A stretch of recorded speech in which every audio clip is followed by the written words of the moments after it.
Eh bien, bonjour, nous sommes lundi, c'est la première édition de la revue des grandes unes de la semaine avec la presse qui est disponible en kiosque ce matin. Vous aurez l'occasion de parcourir les tabloïds et d'être parfum de l'actualité. La nouvelle expression par les obsèques de Fosse Victor, incertitude sur la date du 20 juin. C'est donc le journal fait savoir qu'une faction de la famille vient donc de saisir les autorités aéroportuaires françaises afin d'empêcher l'embarquement de la dépouille du milliardaire de Banjoun, décédé donc à Paris fin mars 2020. C'est à lire en page 3, le journal parle également de Kribi, où quand le maire défie justement le préfet, le premier magistrat de la cité balnéaire du sud du Cameroun règne bien sûr en grand maître depuis qu'il a été propulsé à la tête de cette collectivité territoriale décentralisée. C'est en page 2. On parle également du procès avec la condamnation il a été condamné pour calomnie et de conjoint. Donc, de Dr Jean-Marie Taga vient d'avoir donc gain de cause dans l'affaire qu'il opposait justement à ses ex-compagnes, Alliance Aimé, Makou Fossi et Michel Olive Nouquet. Et donc tout cela dans le journal en page 5 de ce matin. Le journal parle également de la lutte contre le Covid-19 avec les secrets de l'Allemagne. Le ministre allemand de la Santé explique comment son pays a réussi justement à contenir la terrible pandémie et qui a mis donc à genoux les nations les plus puissantes du monde. C'est en page 7 et on parle de l'Assemblée nationale. L'épineuse question de la base, selon bien sûr le président du RED COP, le dialogue sera établi avec notamment ces Camerounais hostiles donc au pouvoir en place, en page 4, et on s'intéresse aussi au coronavirus avec l'Europe qui rouvre donc ses frontières. L'Espagne a annoncé justement dimanche qu'elle avançait au 21 juin la réouverture de ses frontières avec les pays de l'Union européenne. C'est en page 8 de la nouvelle expression. Toujours dans la presse ce matin, il y a le quotidien Le Messager qui parle notamment de bataille foncière. Samuel Motte envoie justement les bananes à la potence. Le journal précise ce matin, donc prenant fait et cause, justement dans le cadre de cette affaire, le gouvernement qui veut s'accaparer des terres de Yingui au mépris justement de la loi. Le député RDPC d'UNCAM surfe donc sur le terrain de la récupération politique. C'est ce qu'on découvre également en page 3 du journal Le Messager de ce matin. Le Messager parle également du carnet noir, Nguéa Laroute et Claude Ndam pour l'éternité, deux grossettes de la chanson camerounaise qui sont décédées des suites des maladies. Aujourd'hui, il laisse donc des œuvres importantes. Vous aurez l'occasion également de suivre aussi chaque fois, mais c'est à découvrir dans le même journal, Le Messager de ce matin. Le journal a donc d'autres informations, tout comme le quotidien Le Jour de ce jour qui parle d'après-billard. Le gré à gré est-il possible? C'est la question que se pose le tabloïd. La réponse est contenue dans le journal ce matin et le même journal qui parle aussi de Claude Ndam, artiste jusqu'au bout, et Nguéa Laroute qui n'est plus. C'est le journal qui propose d'ailleurs les deux sujets aussi ce matin. À lire dans la presse. Repère s'intéresse à la gouvernance. Le directeur général l'a été. Célèbre donc 3 ans d'imposture. C'est ce que le journal propose. Tout un dossier à lire dans le même numéro disponible en kiosque ce matin. D'autres informations également.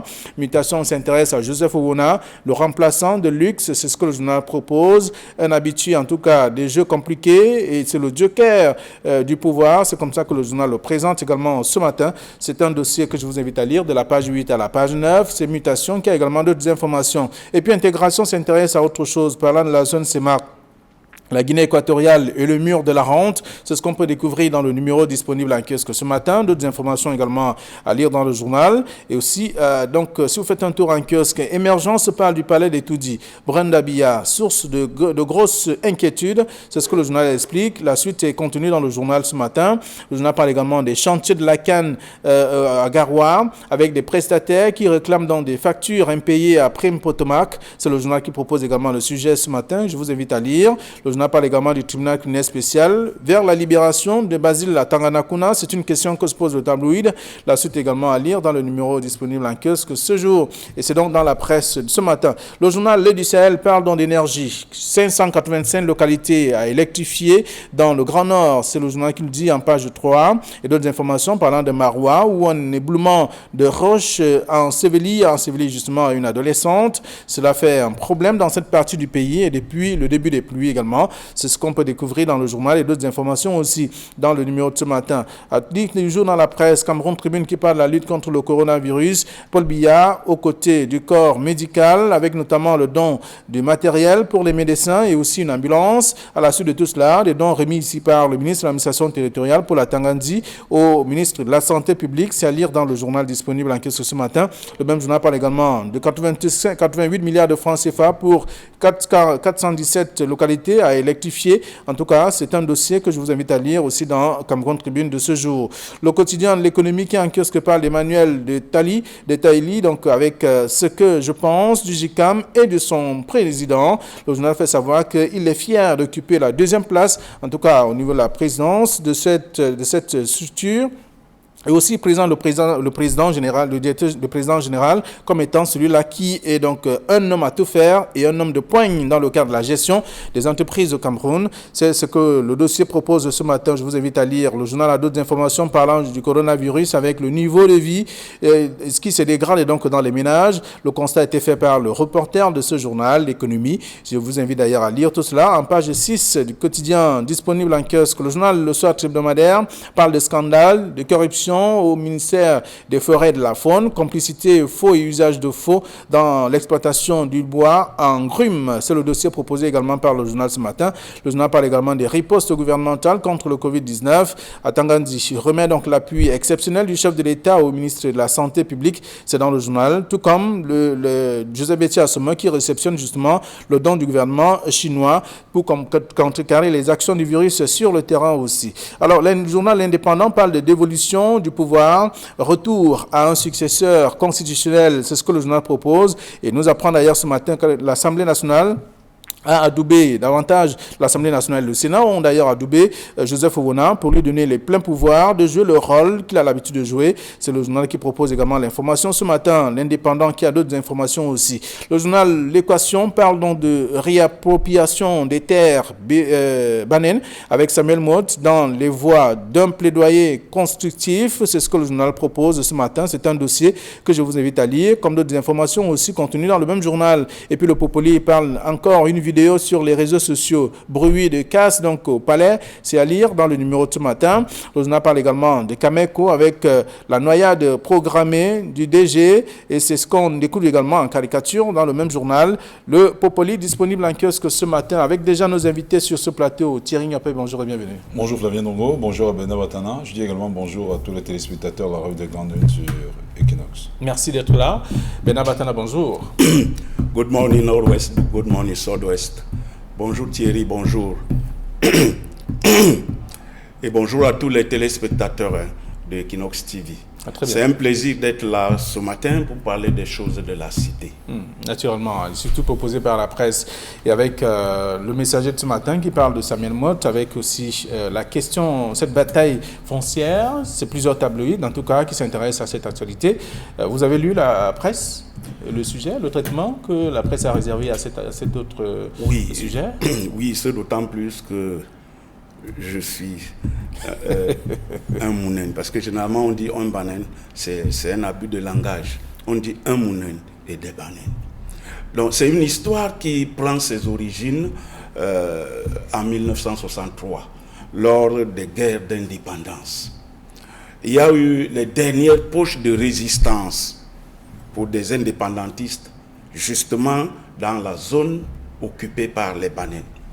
Il leur a été demandé par le préfet d'alors de quitter ces zones pour éviter qu'ils soient victimes des conflits et de se regrouper dans des zones que l'État pouvait mieux contrôler. Bon, il y a une partie qui est allée à Ndiki, une partie qui est allée à Yigi. Et les villages sont restés pratiquement vides parce qu'on avait peur de ce qu'on appelait dans le temps les maquisards, qui aujourd'hui sont considérés comme des résistants.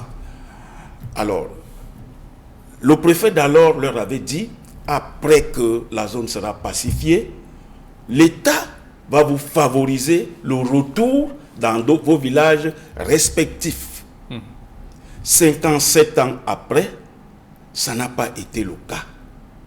Et comme si cela ne suffisait pas, il y a un avis public de déclassement de 64 000 hectares d'une forêt appartenant au peuple Banen, qui est installée dans les arrondissements de Ndjiki, de Yingi et de Ngambe.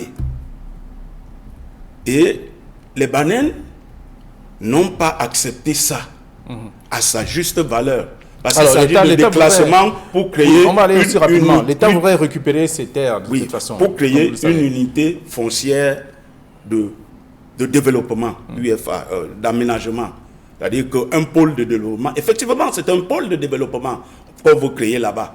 Mais le hic dans cette histoire, c'est qu'on parle de classement dans le domaine privé de l'État. Cela veut dire en clair que une cinquantaine de villages doivent être expropriés.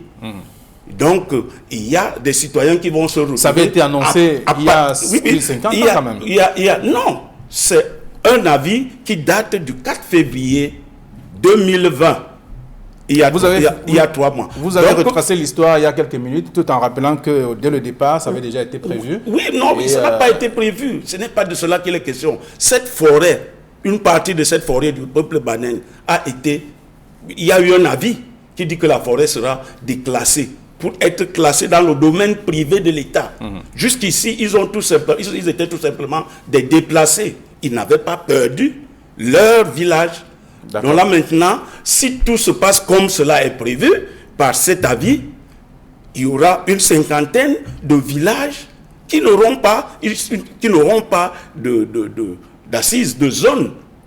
Il y a une cinquantaine de villages qui seront apatrides dans leur pays. C'est dans ce sens qu'au niveau de l'élite Banen, au niveau du peuple Banen, les voix se sont élevées. Les uns ont dit non, un non catégorique, et les autres ont dit oui, mais.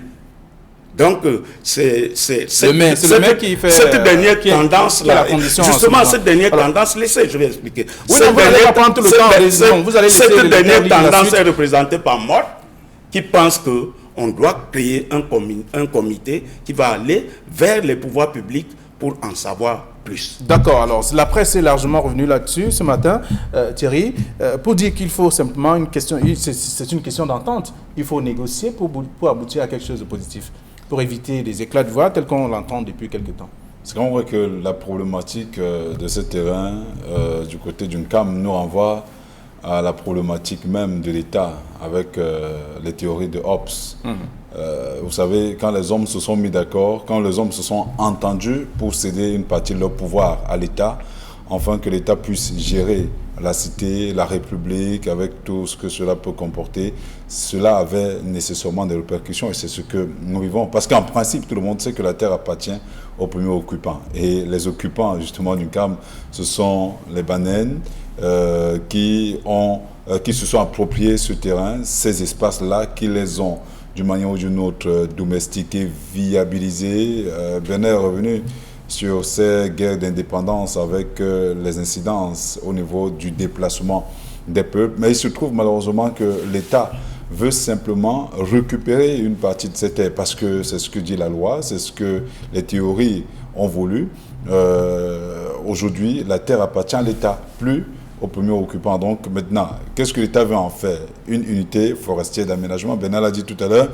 Moi, je dis, au-delà de la mise en place de cette unité forestière d'aménagement, je vous rappelle que beaucoup de régions qui ont été victimes de la mise en place de ces unités, de ces UFA, comme on les appelle, ne se sont pas nécessairement développées. Prenez le cas de l'Est, prenez le cas du Sud. Ce sont en réalité des espaces qu'on met à la disposition des privés par l'État, moyennant de l'argent qui est réinjecté, n'est généralement pas respecté par ces exploitants. Cet argent qui est réinjecté au niveau de l'État, ça fait partie, effectivement, quand on parle de la réalisation du budget, même le ministère des Forêts a également une quote-part qui le reverse au niveau de la construction de ce budget-là. Donc, ce sont des privés qui utilisent cela pour exploiter le bois, les grumes qu'on y retrouve.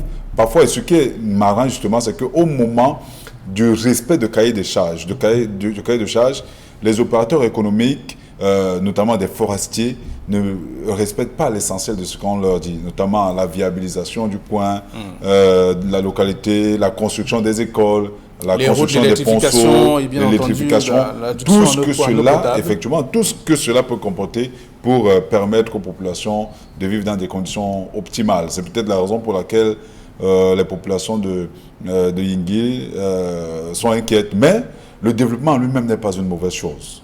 Donc, que les Banènes comprennent que si c'est dans le cadre du développement de cette localité, il est tout à fait loisible et normal que l'État arrive à ce niveau et que le cahier de charges soit simplement et purement respecté. On a perdu nos droits en acceptant de vivre dans un État et l'État, malheureusement, avec ces théories-là, est propriétaire de tous les espaces, y compris ces terrains-là. Donc, maintenant, veillons simplement à ce que le cahier de charges, au moment de l'attribution de ces UFA aux opérateurs économiques en charge, notamment aux exploitants forestiers, soit respecté. Très bien. Alors, le Messager et bien entendu l'Équation parlent de ce sujet ce matin et d'autres tabloïds également.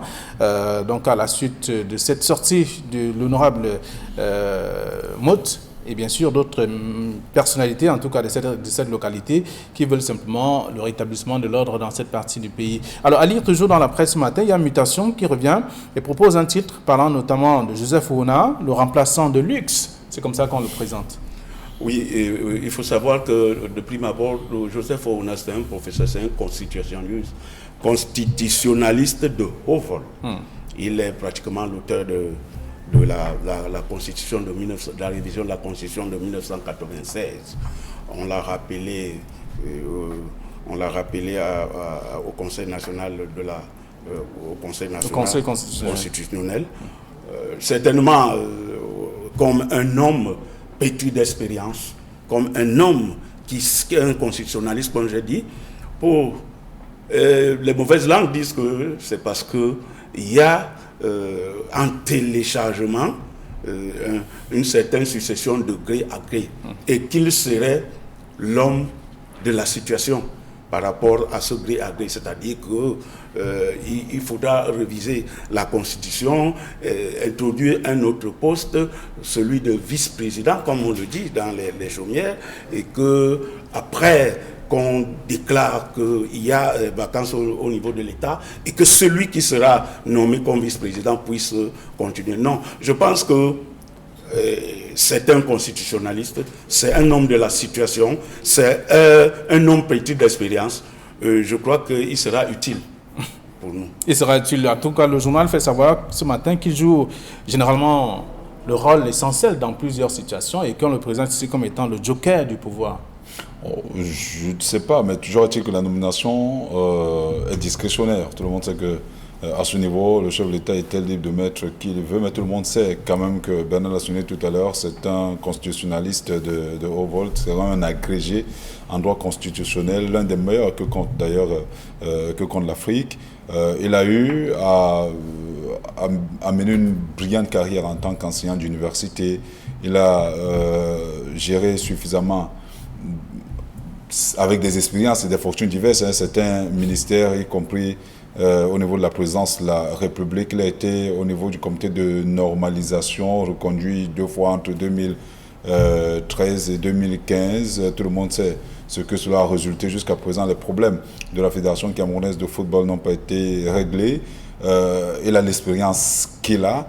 On pouvait mettre n'importe qui, mais le chef de l'État a choisi de le mettre. Maintenant, est-ce qu'il a été mis pour préparer une succession de gré à gré? Toujours est-il qu'il fallait mettre quelqu'un pour remplacer le feu Fouman Akam qui était à ce niveau. Donc le chef de l'État l'a choisi. Maintenant, si c'est un joker du pouvoir, on le présente d'ailleurs comme celui qui a peur d'une certaine ethnie. On parle notamment de l'ethnie Bamléké, même comme le journal Mutation n'a pas voulu citer le nom de l'ethnie, parce qu'il pense justement que c'est une ethnie qui ne pourra jamais être propulsée au devant du pouvoir, notamment au niveau de la magistrature suprême. Il avait dit à l'époque, bon maintenant les situations, certainement les temps ont changé, beaucoup de choses, beaucoup doit couler sous le pont. Est-ce qu'il est resté dans la même logique? Mais toujours est-il que le plus important, c'est de veiller à la constitutionnalité des lois, c'est de veiller à la régularité du scrutin présidentiel. Que dit la Constitution? Est-ce qu'une nouvelle Constitution sera posée sur la table des députés qui sont actuellement réunis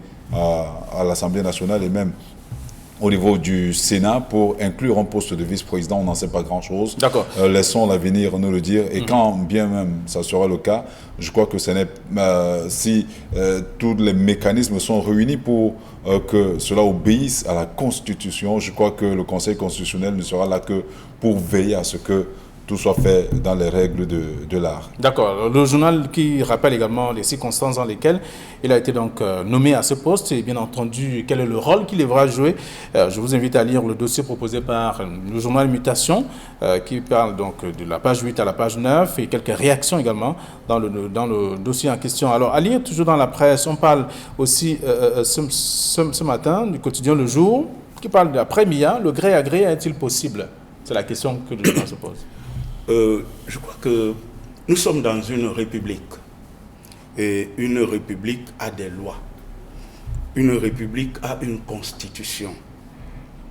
Et c'est la constitution qui définit la succession comme les fonctions du président de la République. À l'heure actuelle, nous ne pouvons pas parler de succession de gré à gré à la tête de l'État. Parce que la constitution est là. Elle prévoit une vacance, elle prévoit tous les mécanismes possibles et imaginables, sauf le gré à gré. Bon, maintenant, le journal pose la question, est-il possible qu'il y ait un gré à gré au sommet de l'État? Oui, pourquoi pas? Mais il suffit que la Constitution le dise, il suffit que la Constitution le stipule, parce que c'est la loi fondamentale. Pour le moment, la loi fondamentale ne dit nulle part qu'il y a possibilité de gré à gré à la tête de l'État. Et c'est pour cela que je disais tout à l'heure qu'il y a un semblant de projet qui est en téléchargement et qui est déjà effectif dans les réseaux sociaux. C'est un procès d'intention. Dans les réseaux sociaux pour dire qu'on est en train de préparer la voie à une succession de gré à gré à la tête de l'État. Au Sérail, on vous dira que le sujet n'est pas à l'ordre du jour. Mais pour le moment, ce qu'on sait, la Constitution ne le prévoit pas. Et nous sommes dans le statu quo. Oui, justement, on peut prêcher le faux pour avoir le vrai. Je vous rappelle que le professeur Maurice Kamto a été parmi les premières personnes à parler de cette succession de gré à gré. Vous vous rappelez de son discours qui a fait une dizaine de minutes il y a quelques jours encore. Il revenait justement à ce niveau. C'est vrai que par la suite, on a montré les images du fils du chef de l'État, notamment Franck Biya, sous haute escorte. Mais pourtant, tout le monde sait qu'il a toujours opéré de pareilles sorties. On l'a vu avec des ministres, notamment le ministre des Finances et tout, alors que tout le monde sait effectivement qu'il est proche de ces gens-là pour avoir essuyé quelques amitiés avec ces derniers. Donc, on ne saurait le dire pour l'instant. Bernard était assez disert là-dessus. Pour l'instant, il n'est pas possible de parler de gré à gré au Cameroun. Pour qu'on commence à envisager cela. Et on est même allé jusqu'à retrouver une vieille interview du chef de l'État à l'époque sur France 24, où il disait que dans une démocratie, la notion de dauphin n'existe pas. Donc, pour parler justement de ce gré à gré-là. Alors maintenant, si l'Assemblée nationale, si le pouvoir en place propose un projet de loi, notamment la modification de la Constitution, avec avec l'entrée notamment d'un poste de premier vice et deuxième vice-président, comme on le dit à Adja dans les réseaux sociaux ces derniers jours. On va même jusqu'à donner le nom du premier vice-président et le nom du deuxième vice-président, que je n'aurai pas ici. Donc, si le gouvernement en place choisit de le faire, il est clair, ne nous mentons pas, ce projet de loi passera comme lettre à la poste. Vous savez pourquoi? Et si le Parce que professeur le avait raison. Ils ne pourront, mais cela ne changera rien du tout.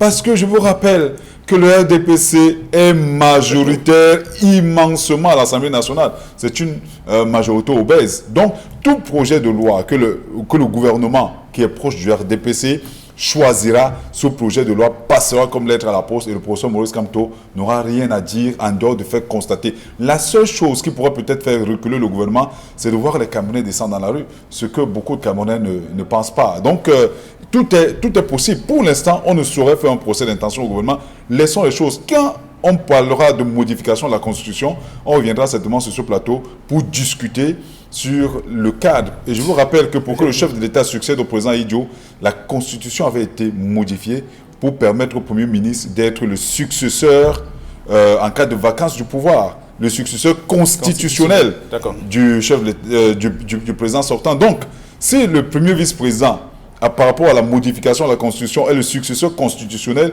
il est clair qu'il y aura effectivement une succession de gré à gré. Alors, s'il est dit que c'est le conseiller du chef de l'État qui peut être son fils, Franck Biya, que la Constitution l'acte et que les gens le votent, mais ça sera lui. Alors, donc, je ne sais pas pourquoi on mène tout un débat ces derniers jours. J'ai écouté au niveau de l'UDC dire qu'aucune succession de gré à gré ne sera possible au Cameroun, qu'ils feront tout pour que cela n'arrive pas. Je me demande quel est le poids que pèse l'UDC, le MRC, le MRC par l'Assemblée nationale, le SDF et les autres. Bouche cousue, face. Une chose est sûre, qu'est-ce que la démocratie? C'est le pouvoir de... en fait, les gens disent la majorité sur la minorité. Moi, je pense que c'est le pouvoir de la minorité au Parlement sur la majorité du peuple. Malheureusement, c'est comme cela. C'est ça la démocratie. Oui, mais et ce qui s'apparente comme un ballon d'essai, cette succession de gré à gré commence à prendre forme. Je crois que tous les tabloïds, ou presque, en ont parlé aujourd'hui. Maintenant, que ferons-nous si le RDPC décide de le faire? Il faut moins faire. Chacun allant de sa ligne de rédaction. Et la question qu'il pose est très importante. Que ferons-nous? Que ferons-nous? Dans une république, l'activité est régie par les lois. Et nous avons dans ce pays une loi fondamentale qu'on appelle la Constitution. Et ces lois se fabriquent à l'Assemblée nationale et au Sénat. Maintenant, lorsque l'on scrute le squelette de l'Assemblée nationale comme du Sénat, il y a une majorité écrasante d'un parti qui est le RDPC.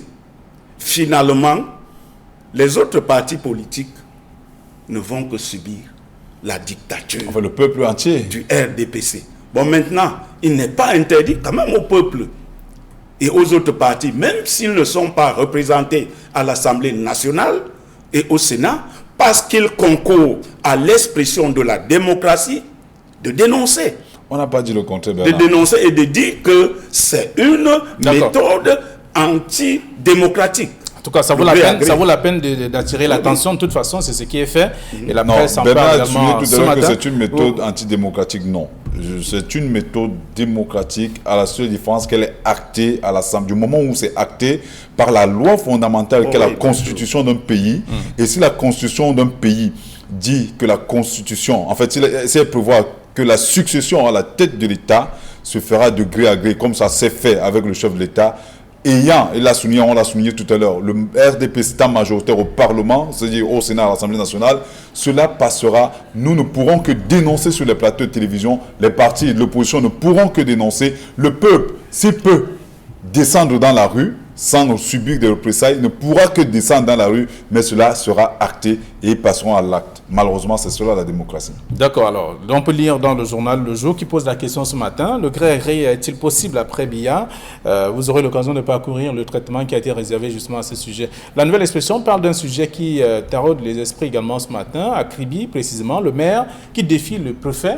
Et pas seulement le préfet, même les membres du gouvernement qui sont descendus dans cette partie du pays n'ont pas été accueillis par l'autorité municipale. Ben oui, on trouve des situations comme ça dans plusieurs localités. Le maire dit qu'il est un élu du peuple, il ne rend pas compte au préfet, et que ce soit aux membres du gouvernement qui rend compte directement au peuple. Mais à tout état de cause, l'activité, comme je l'ai dit, est régie par les lois. Quelle est la loi qui lie le maire? Quelle est la disposition qui lie le maire au préfet? Quelle est la disposition de loi qui lie le maire aux membres du gouvernement? Oui, il faut fonctionner suivant les lois. S'il n'y a aucune disposition, s'il n'a aucune contrainte de recevoir ou de donner un certain rôle au préfet, mais qu'il le fasse, qu'il ne le fasse pas. Moi, on a été habitué avec la formule selon laquelle, lorsque une autorité arrive, c'est le maire qui l'accueille, c'est le maire qui fait tout, et lui, il a estimé qu'il n'est plus dans ce système-là. C'est un choix. Maintenant, vous savez, c'est au niveau du compte administratif, au niveau du vote du budget, que généralement le maire est tenu par les conseillers municipaux ou par le préfet parce que c'est l'autorité de tutelle, mais en dehors de cela, le maire ne dépend pas nécessairement du préfet, encore moins des ministres. Non, ce n'est pas seulement à Kribi, cela se passe à Banganté, cela se passe dans plusieurs autres localités. C'est un élu du peuple. Maintenant, il peut avoir, dans le cadre de la coexistence pacifique, de la convivialité, des bonnes relations entre les autorités de tutelle. Mais si le maire décide de passer outre, seul le conseil municipal est le juge du maire. Et quand les lois sont... En fait, quand ça passe aux formes de délibération, le conseil municipal donne quitus de gestion au maire et le maire gère la mairie sans nécessairement demander l'aval de ses ministres, encore moins du préfet. Il y a plein de sujets, en tout cas, à lire dans la presse ce matin. On parle également des obsèques de Fosso Victor, incertitude sur la date du 20 juin. Vous aurez à lire tout cela en page 3 de la Nouvelle Expression et bien d'autres aussi parlant du Covid-19. Et là, l'Assemblée nationale avec l'épineuse question de la base. Tant d'informations à lire dans la presse. Madame, monsieur, merci d'avoir été nombreux à regarder cette autre édition. C'est la toute première de la semaine. La seconde, c'est demain. Lorsqu'il va être 9h20. Je vous souhaite de passer une très bonne journée à vous. Monsieur. À demain.